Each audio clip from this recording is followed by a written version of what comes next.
Al final de cuentas, lo que importa es que identifiquen los grupos expuestos. Los que hacen este tipo de trabajo y estudios, ellos mapean, trabajan con sus SIC, llegan a sectorizar y dicen, bueno, acá tenemos ciertos sectores con diferentes características, de los cuales algunos tienen mayor exposición que otros, resulta que otros tienen una fragilidad determinada y otros tienen una resiliencia mayor.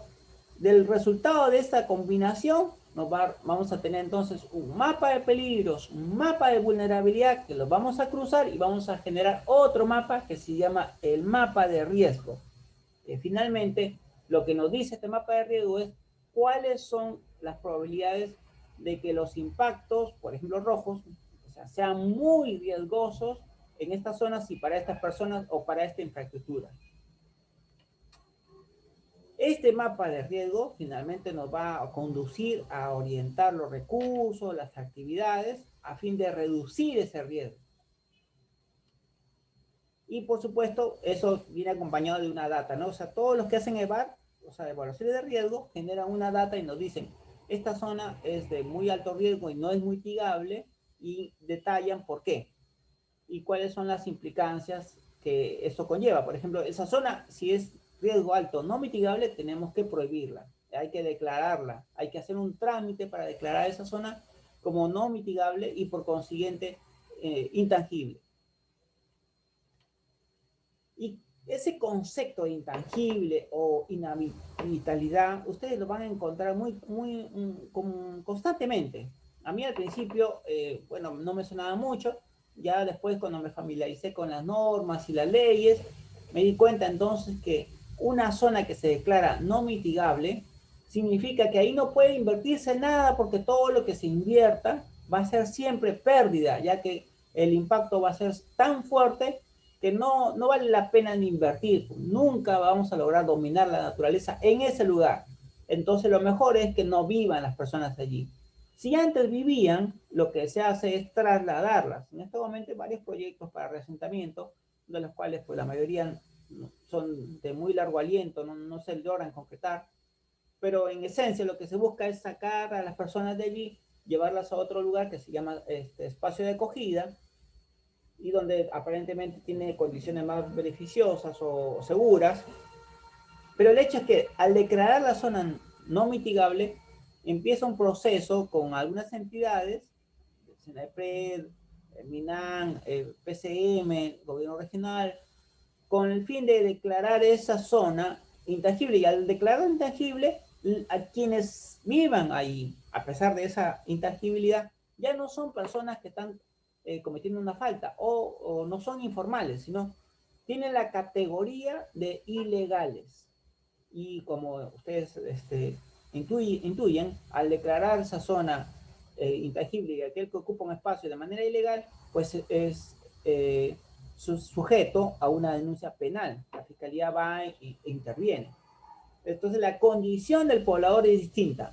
Si la zona, no, por ejemplo, hay territorios que no son de las personas, están viviendo ahí, pero no tienen nada, ningún documento, nada. Le compraron a un traficante. Bueno, son posesionarios.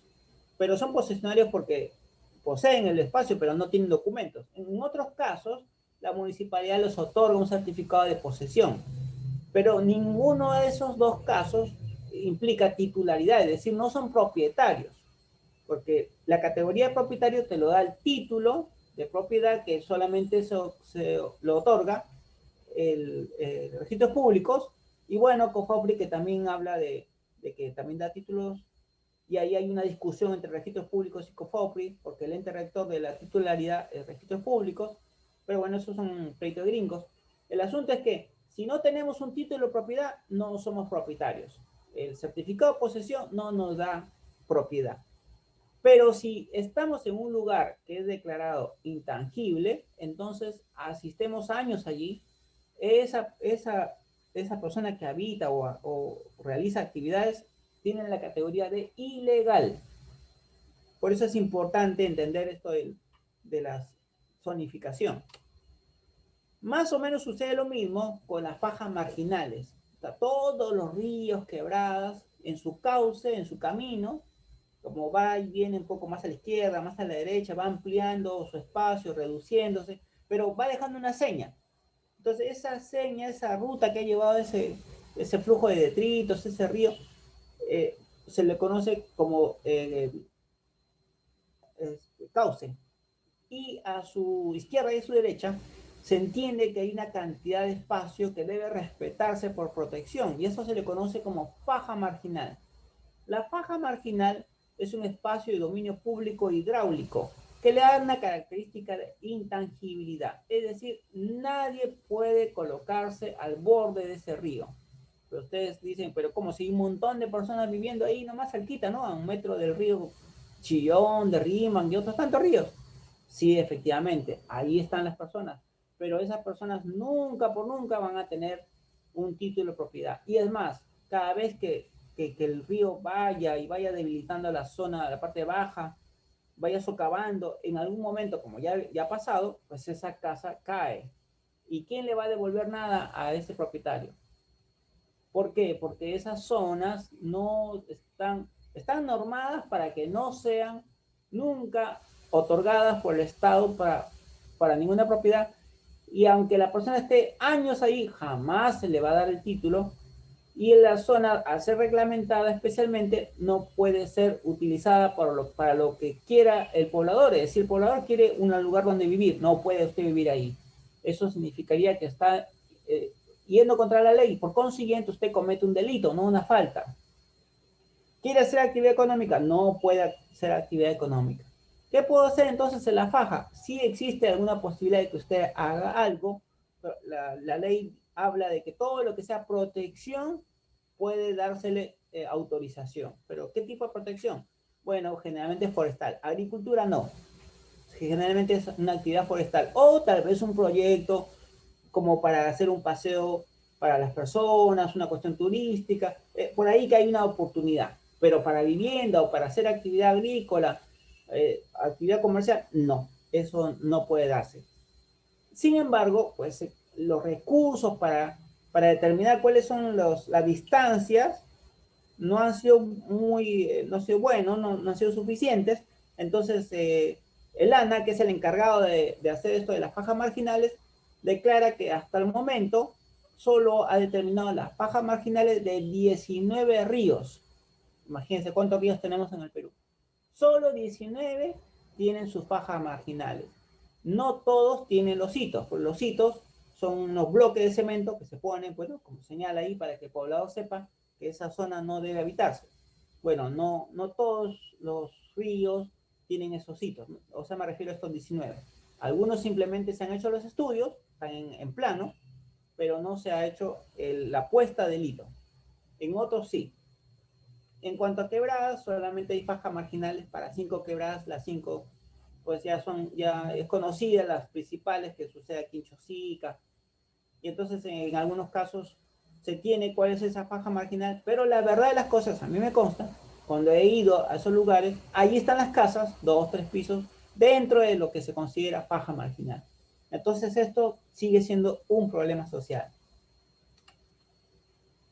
Bueno, entonces como medida de prevención y reducción de desastres se reconocen en general como aquellas que con anterioridad a la ocurrencia de desastres buscan evitar que esos desastres se presenten o disminuir sus efectos. Disminuir sus efectos es la reducción del riesgo. Y las medidas que se orientan a eso son dos. Son las medidas llamadas estructurales y las medidas no estructurales. Las llamadas medidas estructurales son todas aquellas relacionadas con ingeniería, ¿no? Entonces tenemos las protecciones ribereñas, que son muros de contención, en algunos casos son enrocados, o limpieza de cauce incluso.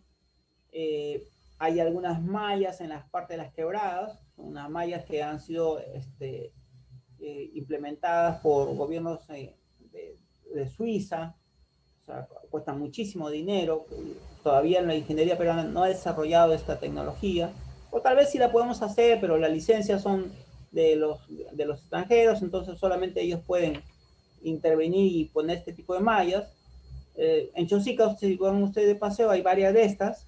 Han logrado reducir los impactos, sí, cuando viene el huaico, o sea, acumula una gran cantidad de masa y deja pasar por la parte líquida, ¿no? Y después el problema es limpiar eso, ¿no? Pero ya por la inaccesibilidad, pues a veces es difícil, pero se ha logrado limpiar y cuesta muchísimo dinero. Bueno, por ahora resulta ser una solución las mallas geodinámicas. Pero una de las mejores que tal vez puedan aplicarse y que no se está dando mucha importancia son a las amunas. Yo me imagino pues porque la idea, ¿no? De que como son tecnologías incaicas de los antepasados, pero el hecho es que se pongan arriba como ciertas, para dirigir la lluvia hacia al borde de las cotas, impide que el agua vaya ladera abajo, es decir, reduce la filtración. Si reduce la filtración, le permite mayor capacidad al terreno para no saturarse, porque ¿qué pasa cuando no existe esto? El agua llueve, o sea, llueve, llega un momento que filtra pues por la ladera, ¿no? Y va llenando los poros internos, el peso de la humedad, si persiste la lluvia, genera entonces esa suerte de deslizamiento y viene ladera abajo todos los materiales que existan ahí, no, arcillas, los cantos rodados, los bloques, bueno, y sucede pues lo que conocemos como flujo de detritos. Entonces, una manera de evitarla es justamente capturar el agua arriba y redirigirla. Y en la parte de la construcción, pues parece mentira, pero sucede que hay casas grandes, 2, 3 pisos, pero de la noche a la mañana, por alguna falla de la construcción, de la estructura, comienza a rajarse todas las paredes, las vigas, los muros, los techos, y esa casa en cualquier momento cae. ¿Por qué? Porque no se consideró el reglamento de construcción y prácticamente esa casa no es antisísmica. Tiene un mínimo de criterio técnico al momento de edificarla. No puede pues vivir ahí. Todo el mundo tiene que desalojar esa casa, ¿no? Toda la familia tiene que buscar ir a otros familiares a vivir porque ese edificio cae en cualquier momento. La otra son las medidas no estructurales y como ya le mencioné en algún momento, esas están orientadas al cambio de comportamiento. Hay dos formas de lograr el cambio de comportamiento. Primero, con las normas y la zonificación, que no tienen el mismo efecto posiblemente, ¿no es cierto? Pero al menos de alguna manera disuaden o existe el incentivo negativo, es decir, el castigo, la multa, para que algunas personas ocupen inadecuadamente el territorio. Entonces, deberíamos zonificar todo, pero ahí también surge el problema de que no tenemos los profesionales para comenzar a zonificar.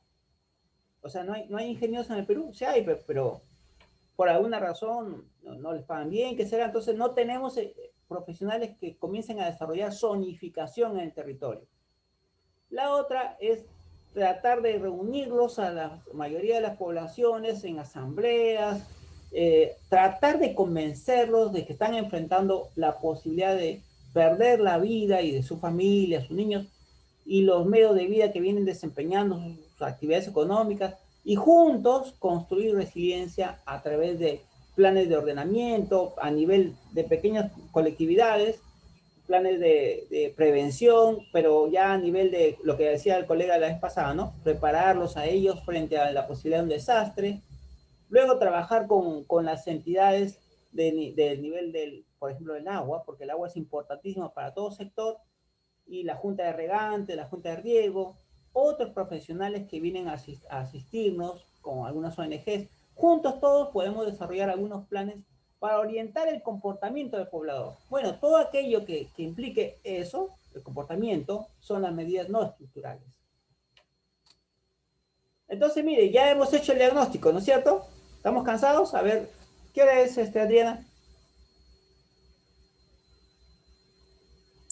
Son las 9:05. Bueno, ¿seguimos? A ver, ¿qué dicen los participantes? Tenemos todavía que hablar sobre el diagnóstico institucional. ¿Aguantamos? A ver, escuchar sí, sí, sí. O por el chat. ¿Qué dice Adrián? Seguimos. Ya, listo. Muy bien, entonces ya hemos hecho el diagnóstico territorial. Ahora corresponde hacer el diagnóstico institucional. Yo les hablé que tenemos que familiarizarnos con los instrumentos de gestión y con la capacidad operativa de la institución, para finalmente después hacer los talleres.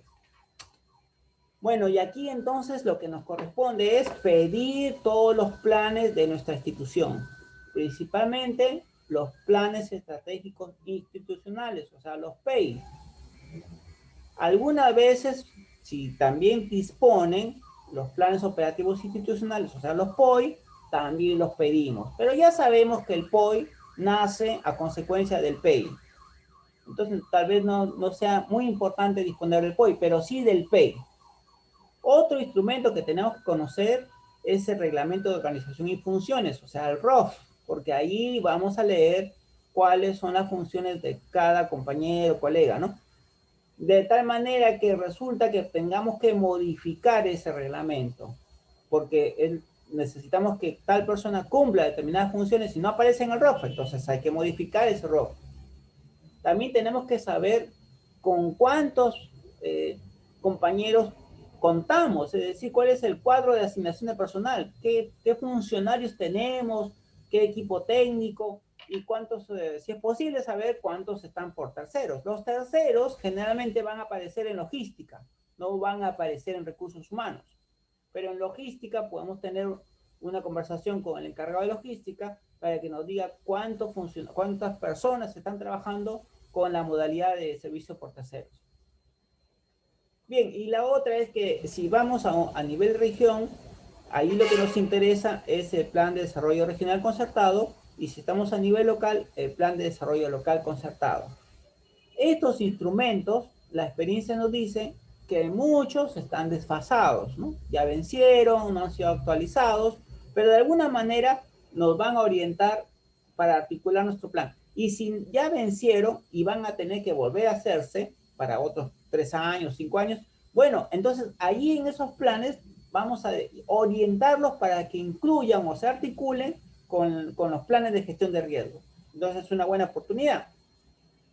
Otro de los instrumentos con los cuales tenemos que familiarizarnos son todos aquellos relacionados al ordenamiento territorial, como son el plan de ordenamiento territorial, o sea, el POT, el plan de acondicionamiento territorial, el PAD, y el plan de desarrollo urbano, el PDU.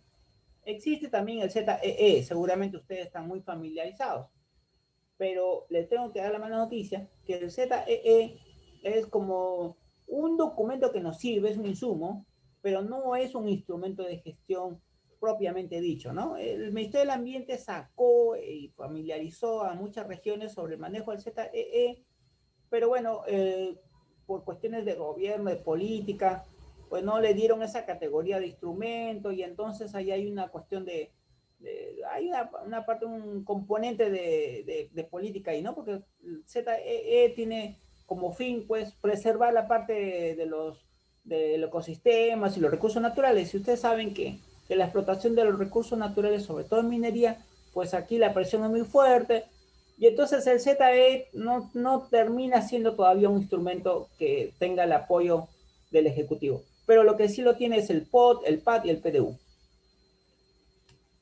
Ahora, nosotros cuando articulemos, ¿qué significa articular? Quiere decir que nuestro plan de prevención y reducción de riesgo tiene que tener objetivos. Esos objetivos tienen que ser de alguna manera los mismos o apuntalar los objetivos de los planes que he mencionado.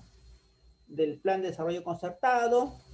Si ustedes tienen un plan de desarrollo concertado distrital, se entiende que este a su vez responde al plan de desarrollo regional. Así que podríamos tener los dos, o solamente el distrital o solamente el regional. Y con ese hay que identificar cuáles son los objetivos de ese plan de desarrollo concertado, y nuestro plan tiene que articular con esos objetivos. Los dos tienen que apoyarse. Si resulta que mis objetivos no guardan relación con el plan de desarrollo local, ¿cuál pesa más? Para despertarnos un poquito. Alguien que quiera responderme, a ver. Si mi plan de desarrollo mi plan de prevención y reducción de riesgo tiene sus objetivos que no guardan relación con el plan de desarrollo local, ¿qué hacemos? ¿Nos adecuamos al plan de desarrollo local, o el plan de desarrollo local, plan de desarrollo local se adecua a nuestro PPRD? ¿Qué creen ustedes?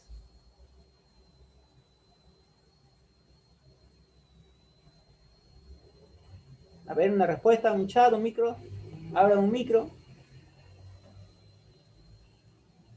Hace rato escuchaba un montón de micros abiertos ahí de música, todo. Bueno, mire, les cuento.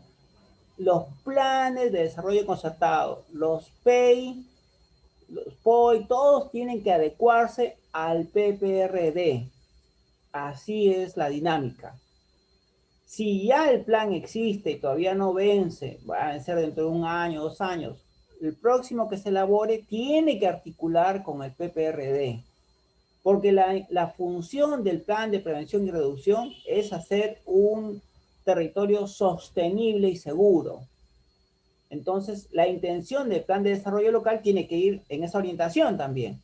Tiene que buscar que ese espacio, ese territorio, sea seguro, sostenible y todos los demás objetivos. Pero esos dos son la base. Entonces, tienen que articularse. Si no fuera el caso, una de las primeras metas, objetivos del plan será que se articule el plan de desarrollo concertado o que se articule el plan de estrategia institucional, el PEI, que se articule el MOB, entre todo aquello que tenga que articularse con nuestro plan de prevención y reducción, es una tarea que debemos conseguir y tenemos que ponerla en nuestra lista de actividades. Ahora, este esquema que ustedes están viendo es un Excel, y lo he jalado de un Excel para que lo vean como tabla, pero es una metodología muy simpática y me parece que es muy buena y se las comparto, ¿no? Ustedes desarrollen su plan y ponen sus objetivos, 1, 2, 3, 4, los objetivos que ustedes se planteen en su plan de prevención y reducción. Y luego aquí pueden poner ustedes el plan con el cual van a ver si articulan los objetivos del plan de desarrollo local o los objetivos del PEI. Y estos objetivos ustedes lo verifican uno por uno. Si articula, sí, aquel que no articula le pondrán no. O de repente parte si articula, parte no. Y así van identificando cuáles son los objetivos que nosotros vamos a trabajar o que tenemos que adecuar o convertirlos en objetivos que se articulen con los que estamos trabajando. ¿Se entiende la idea? A ver, confirmen si se entiende, si no lo repetimos, porque esta parte es importantísima. Por el chat. ¿Qué dicen, Adriana? ¿Sí?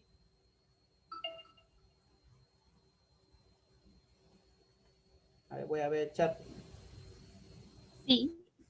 Sí, ya, listo. De todas maneras, esto es un Excel, el original, lo voy a subir para que ustedes lo tengan como herramienta. Le va a ayudar muchísimo. Es bien fácil para articular pronto, ¿no? Es identificar los objetivos del plan que ustedes quieran articular y acá los objetivos de su plan. Y van articulando uno por uno.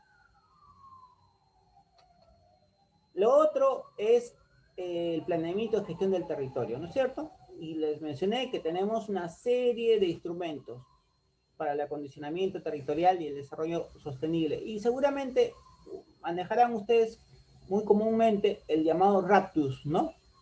Donde ahí están los instrumentos de acondicionamiento territorial, desarrollo urbano, desarrollo metropolitano, los planes de desarrollo urbano para 5.000 habitantes a 500.000, los planes urbanos distritales, el esquema de ordenamiento urbano y toda la categoría que hay gracias a estos instrumentos. Bueno, todos esos documentos nosotros los deberíamos pedir y solicitar.